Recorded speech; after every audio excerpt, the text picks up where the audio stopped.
Hey. Oh my God. Hello, handsome boy. How are you feeling today? Cool. Yes, look. And look at him.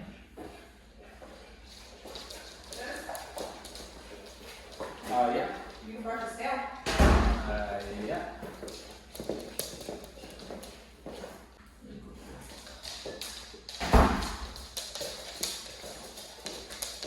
It's okay. I'm looking for him as well.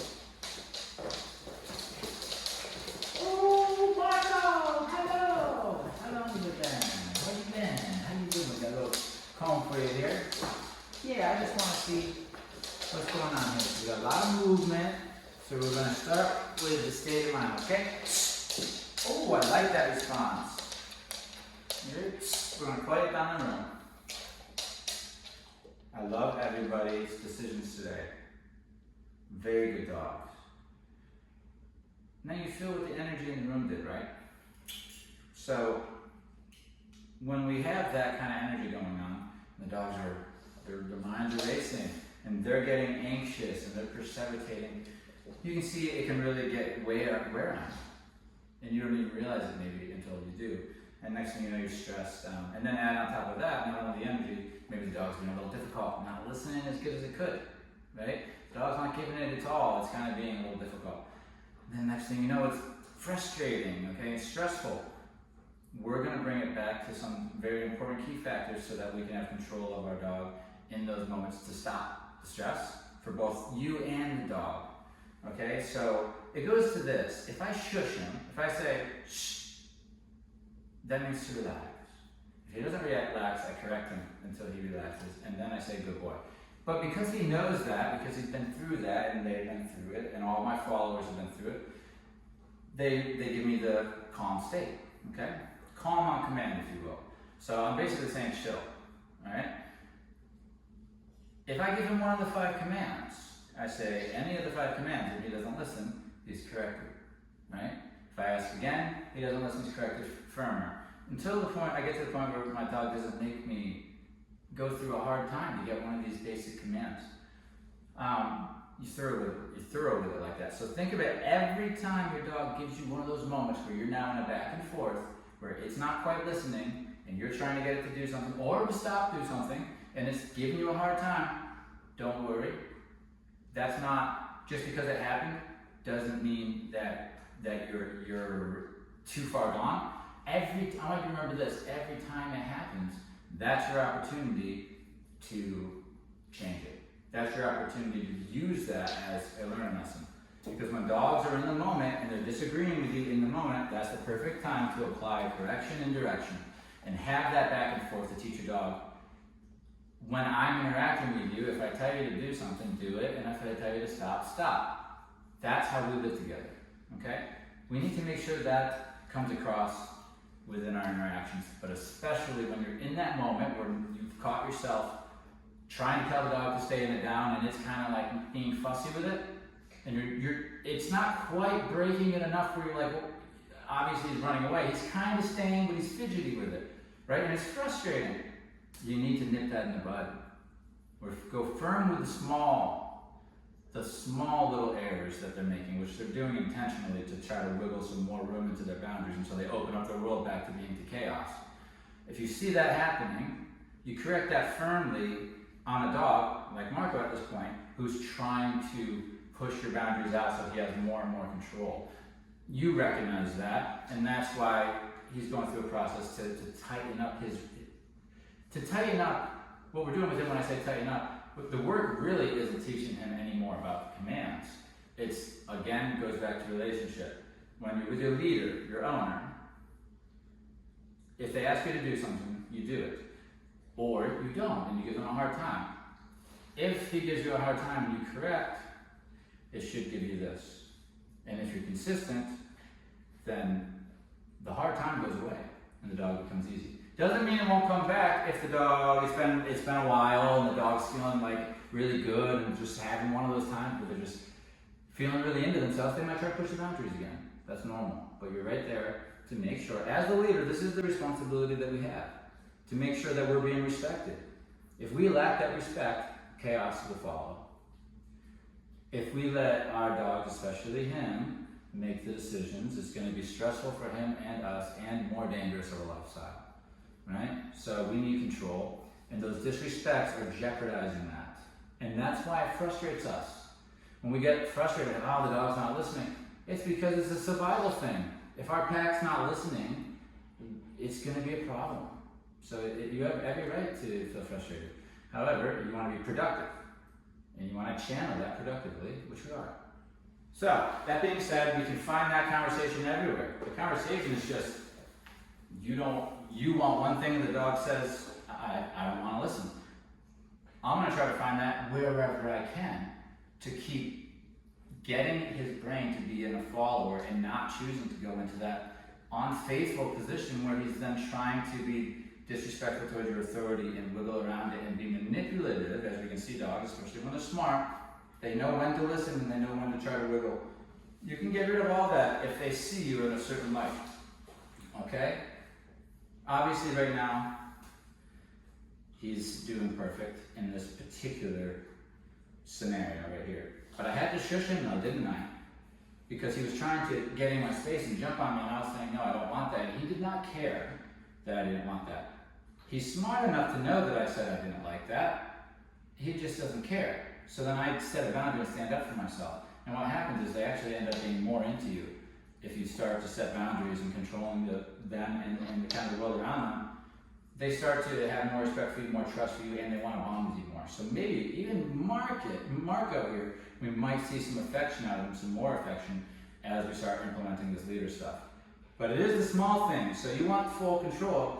A dog who's naturally going to be pushy like this, you need to recognize the small conversations. Don't let those small things go. So if I'm going to comb him. Why? Well, yeah, he does need to be combed. But also, I'm just using it as an excuse as well to see if there's any conversations where he disagrees with me. What is he going to do? Because I'm his leader. He did put his teeth on the groomer. He didn't do serious damage, but he kind of gave her a little warning, if you will, a correction. So that means he does think about and has, and might, again, using his teeth to correct a human just for simply doing something that they don't want. So you're seeing all this stuff. It's all hierarchical, right? He's not going to correct somebody that he respects and trusts to a certain degree. He's going to be submissive to them, and he's going to be respectful to them. You'll see a different side of him that you might really enjoy. But that means we go after every of these little things here if they come up, right? I show him the comb. Not hiding anything from him. Look, turns away. Thought about running or some type of escape, submitted on his own, gets a pat. There's a lot that's happened there. He 100% thought about going away from, because I just sort of kind of said to him without telling him, I didn't have to say it in words, so we're going to do this. And he knows what the comb means because he's got it done a bunch since he's been alive. He gets it done a lot. And he said, I don't really feel like it. That's when you see him look over there. That's not a coincidence. And then the deep breath, if you hear that breathing, my sparkle, she does that sometimes. Deep breath and then head on the ground is him committing to what I've asked him to do, which is stay. And then that's when I came in with a pet. You know? Alright, that's a good boy. And I'm not even gonna be tagged, I don't even think he's got any knots or anything. This is just more of like, again, just having that back and forth that we just had. That's what it's all about. Now, what if he ran away? What if he was fussy with me? Give me just enough of a hard time. You gotta correct it firmly and move on. Like, don't let the conversation be a long one. All right, don't have it back and forth like you're trying to, like if you have a kid, right? You learn really quick, and hopefully, because the kid will do this. Let's keep the conversation going. But what about this and this? And next thing you know, you're talking about things. You're not just like, no, this is the boundary. Don't do that. Why? It doesn't matter right now. Don't do that. I'm trying to do this. So, no, correction. Follow through till you get some type of... Follow through is just making sure you're doing what I asked you to. And you did. And then, then we move on. But I'm not going to have it back and forth where I'm asking him 5, 10, 15 times. It's not. If you're in that situation, it looks bad on your part. The dog thinks you're weak. You should be making statements like boundaries and then taking actions if they don't listen. Like that. Like, hey, do this. You didn't do it? Correction. 1 for 1. I asked once, you didn't do it, I correct once. There's no, okay? Verbal is a reminder. Verbal is you're telling him a punishment's coming, it is not a punishment. So that cannot replace punishment. It won't work. It'll actually become less effective over time. If the verbal doesn't follow a physical correction and the dog catches on, that it doesn't follow a physical correction that he cares about, or a correction that he cares about, then that verbal becomes less and less effective. The next thing you know, you're talking to the dog 15 minutes just to get it to stay. That's not okay. That's not how it looks, right? So the power that you need in your voice, if you notice it's leaving, you need to regain it. How do you do that? If you say something, a command, or yes, or stop that, or do that, and the dog doesn't respond, it's a firm correction immediately afterwards. And then you ask again, and they do this, and it's a good boy, and we move on, and we live like that until we get the mind to shift. It doesn't take too long to get that mind to shift. He knows the state to be in because he came through here. If you earn the position, he'll give it to you. They do not and will not give it to you without earning it, unfortunately. So, here we go. How do you earn it? Well, if he has a disagreement, he starts to throw a temper tantrum, it doesn't work out for him, and he gets corrected for that and directed to what I need anyway.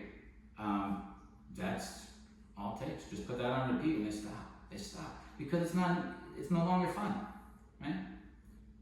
Okay. I am brushing him. Good baby boy. I like it.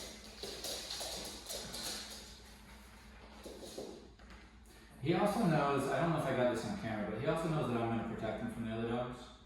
I'm not going to let a dog run up on him. He knows that. He trusts that I'm going to. He trusts that I can take care of it. Why? Because I've showed him time and time again in the play yard. When he was in over his head, if it happens, I'm there for him. And so he knows that. And he knows I protect him. So you see, all of that, I can't just tell him I have to do it and then it adds up in his head that I'm the leader. He relies on me to survive around here, but I'm also the one telling him when, where, and how. Like I'm applying the discipline. And here I am combing his hair, you know what I mean? So they know, but a dog doesn't generally want to give up status once they gain it. He says he's only been here not that long today, and he's having to shift from where he believes he is in his pack at home to where he is in this pack. And that's what the process he's going through right now. It's good. See, the only difference between him being good for me right now and not good for his owner is he's decided to be good for me. He's not listening because he doesn't want to. And that's a hard pill to swallow, but, you know, we all have to eventually with our dogs to realize that they really aren't just going to do what we want just because we want them to, or they're not going to stop doing something even if it's hurting us emotionally or physically if they like doing it. For example, like the dog can pull on the leash and you don't want them to because it's hurting your arm and it's stressing you out mentally, but they'll keep doing it. Even if they're smart enough, which most of them are, to know that you don't want them to do something, they keep doing it. And so that's what he's doing. That's what he's doing to his owner. And so if we want him to be a dog who wants to please, we have to create that. Because naturally, he's going to try to just be the top dog. Good boy. So this is him behaving as a dog who's trying to be the leader. Versus a dog, this isn't at home. Versus here, he's trying to be a dog who's trying to be a follower. He's made that decision. If he doesn't make that decision at home, then he's going to be difficult. If he makes the decision to say, okay, I'm going to be a follower here, then it's easy. It's really, that is really it. It's not lack of knowledge. This guy knows everything. They know everything, but they'll become a handful if they don't have somebody living who's right there making sure they're in line. And it's a job. You know, it's a responsibility.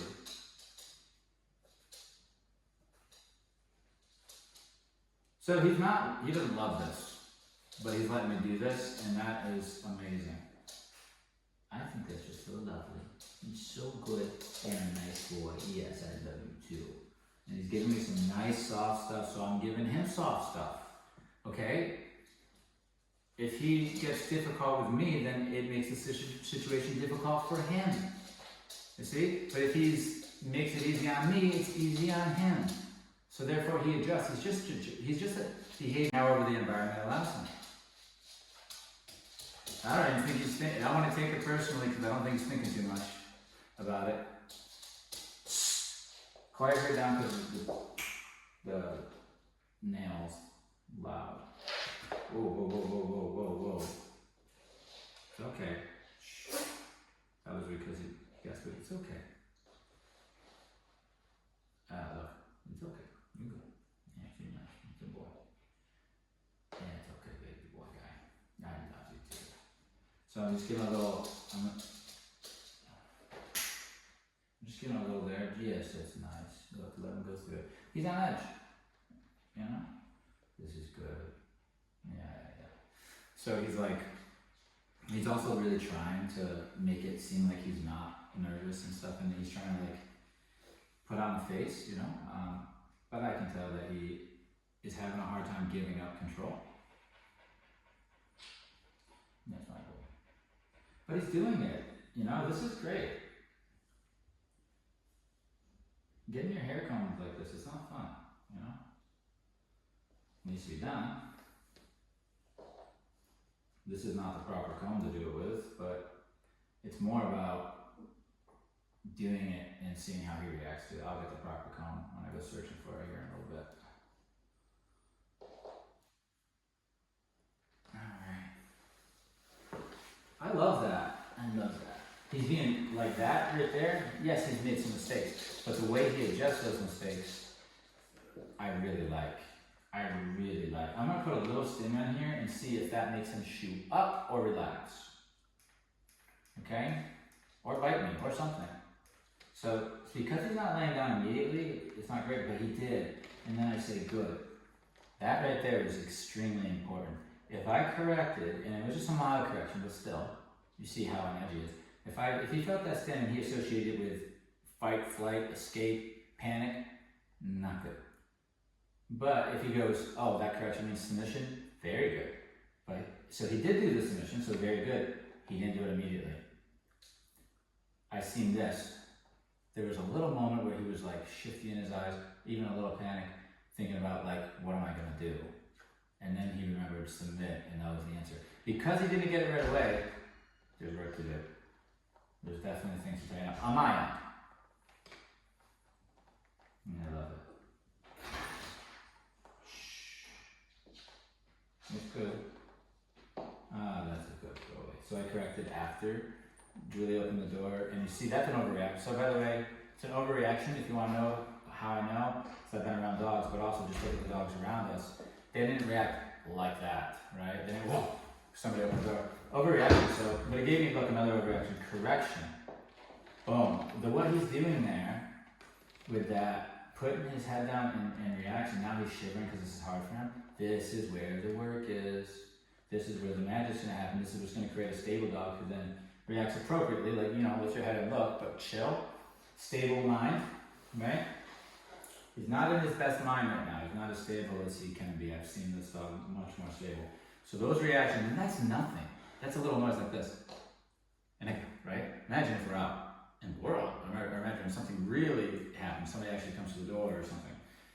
So, because he's responding like that, that's not good. I can already see everything that's being complained about. It's all wrapped up in that reaction, that overreaction. He's living there. But with a little bit of work, look what he did with the correction. Because he's doing this with the correction, that's very good. It means we're really not going to have much difficulty getting him on track. If he fought the correction, then he's telling me he's not ready to be a follower at this time, and he's going to give me a hard time until he's ready. So he's going to do whatever. He's going to give me a hard time as well. But because I'm consistent, I know how to do this. I will correct appropriately. I will move on when we need to move on. And I'll keep it on repeat for a few days. It goes away. And then I get the best version of the dog. We're over the hump. The attitude's gone, but the dog had to try to give me a hard time. Of course, I respect it. It has to happen. They got to make sure they're following the right person, and then we can move on. We got a tight relationship. He's not going completely crazy after correction. Makes a little mistake here and there, but look, he knows the skill. He remembers this is the skill. Passive, calm, compliant. All right, so he's not being compliant, but his mind's all over the place. So still calm. All right? He's looking with his eyes, he's smelling with his nose. Okay? Good boy. I'm gonna look at your tail real quick. Honey boy, while we're here. Thank you. Okay, so I show him the comb, because he's like, what are you doing back there? They're smart. He knows that means I'm gonna comb him. It's not like I have to like name the comb and then like name the, you know, the procedure or something. Say, here's the comb, you know the drill. Right? I'll do my best not to pull knots, you know, but I need a little patience. Good boy. Okay? See, he doesn't like it. He doesn't like it. So the fact that he doesn't like it and I have to do it anyway brings up that conversation that you're having everywhere when he's in the car and he wanted to lay down, but he's kind of being fussy with it. He doesn't want to lay down in that moment, right? So that's the core issue. It's like what we find ourselves in when you don't want to listen is where we need to be. So this just brings it up. It's just one way to bring it up. And it'll come up wherever it comes up. I'm going to focus on it until it goes away. He's adjusting his behavior, and that's why he's now breathing a little bit more stress, because he can't do what he would normally do. He has to adjust his response. He hasn't fully committed to his plan or mine. But I could either say, relax more and see what he does. I could wait him out. But this is him thinking a little more. This isn't submission. This isn't submission. Forward. Watch. You can see you can see the thinking. You could get nabbed right now. I could. If I just make a wrong, like, you see how nervous this dog is? If I could make an accidental pull here, he could come over and give me a little nip here. He's in that state. And we're not even doing, there's nothing going on. These dogs are chill as can be. I could bring this comb to any of them and do this, and this is not what would happen. They would just chill. But they were like this at one point. Okay? Sparky was like this at one point. Sparky, right? Now I do it all the time when I need to, but she had to go through the same stuff. So it's natural. I give him a pet here just to let him know, thank you for letting me do it. I don't think he's doing perfect right now. Perfect would be a little less worried on there, and I'll address it. I want to see what he'd do naturally. No, I think I address it. So that's that. That's my sound, right? Look at this beautiful response. That takes a moment to touch and give affection. Good boy. Okay, again, he understands I'm saying no to the thoughts on his mind. So if he's thinking the door, to this, to that, he's thinking, I'm saying, no. Stop that mode. That's a mode they go into. The calm mode is not one that's running on the hamster wheel in the brain thinking about everything. Right? That's not the calm mode. So I said no, because your mind went into an elevated state and started going on the hamster wheel. That only leads to all the behaviors that we don't want. That will lead to the strike here, or whatever. I mean, he did mouth his groomer, but he didn't attack her. She wasn't maliciously attacked by him, but he did correct her, if you will. So you see what I'm saying? The fact that he feels entitled to correct the human, that's a perspective that he has. All right, so that can change. Perspective can change. The way they think, the way they believe can change, and that's why this can be successful. However, if they don't believe it, if they don't, if they think that they are in company that they can control and how the dogs do it, of course they do physical corrections, they will. And it doesn't mean they don't like the person. That's the crazy thing. That he could correct me right now, or somebody he absolutely loves. This is something we hear all the time. It could be a bad correction too. You could literally need stitches and all that, and then the dog's cuddling with you. Next thing you know, they don't hate you. They're just correcting you in that moment, and then they move on. You have to understand the way that the brains work, right? Because to us, to a human, we're like, wait a minute, dude, I don't want to hang out with you right now because you just took a shot at me like that. You're not even thinking like that. So if you just kind of think a little bit more like them, where it's like, well, if you try to bite me, I'm gonna bite back. And then he's like, okay, I won't bite you. And then we just move on. It's like, that is natural. It is natural. I had brothers growing up, and it's very much like if one's bullying the other, if the other one gives it back and it's not fun anymore, guess what stops? The bullying stops. But if you're fun and it's easy and it's, you can control somebody, they do it. It happens.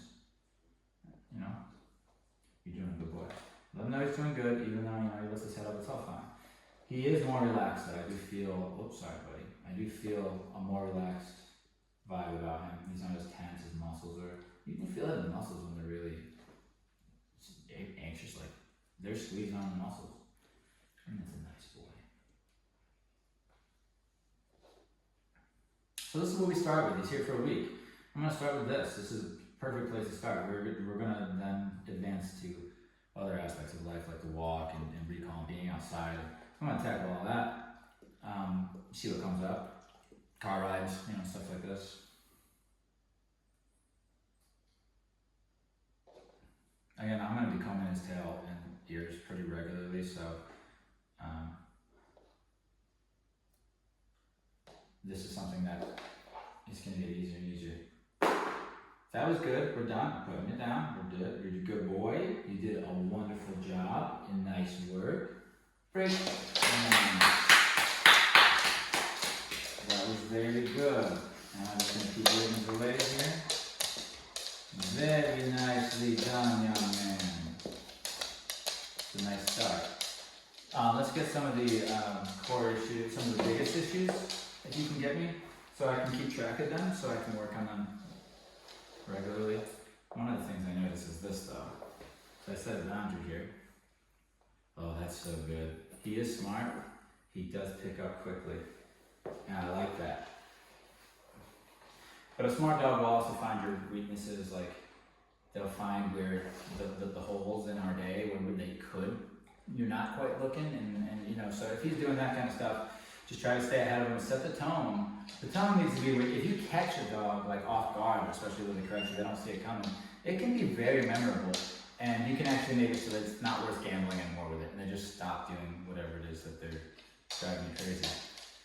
But because I don't really know specifics exactly of it, other than a few, I think the real issue is if I say knock it off, don't make me ask 3, 4, 5, So that's what we're focusing on.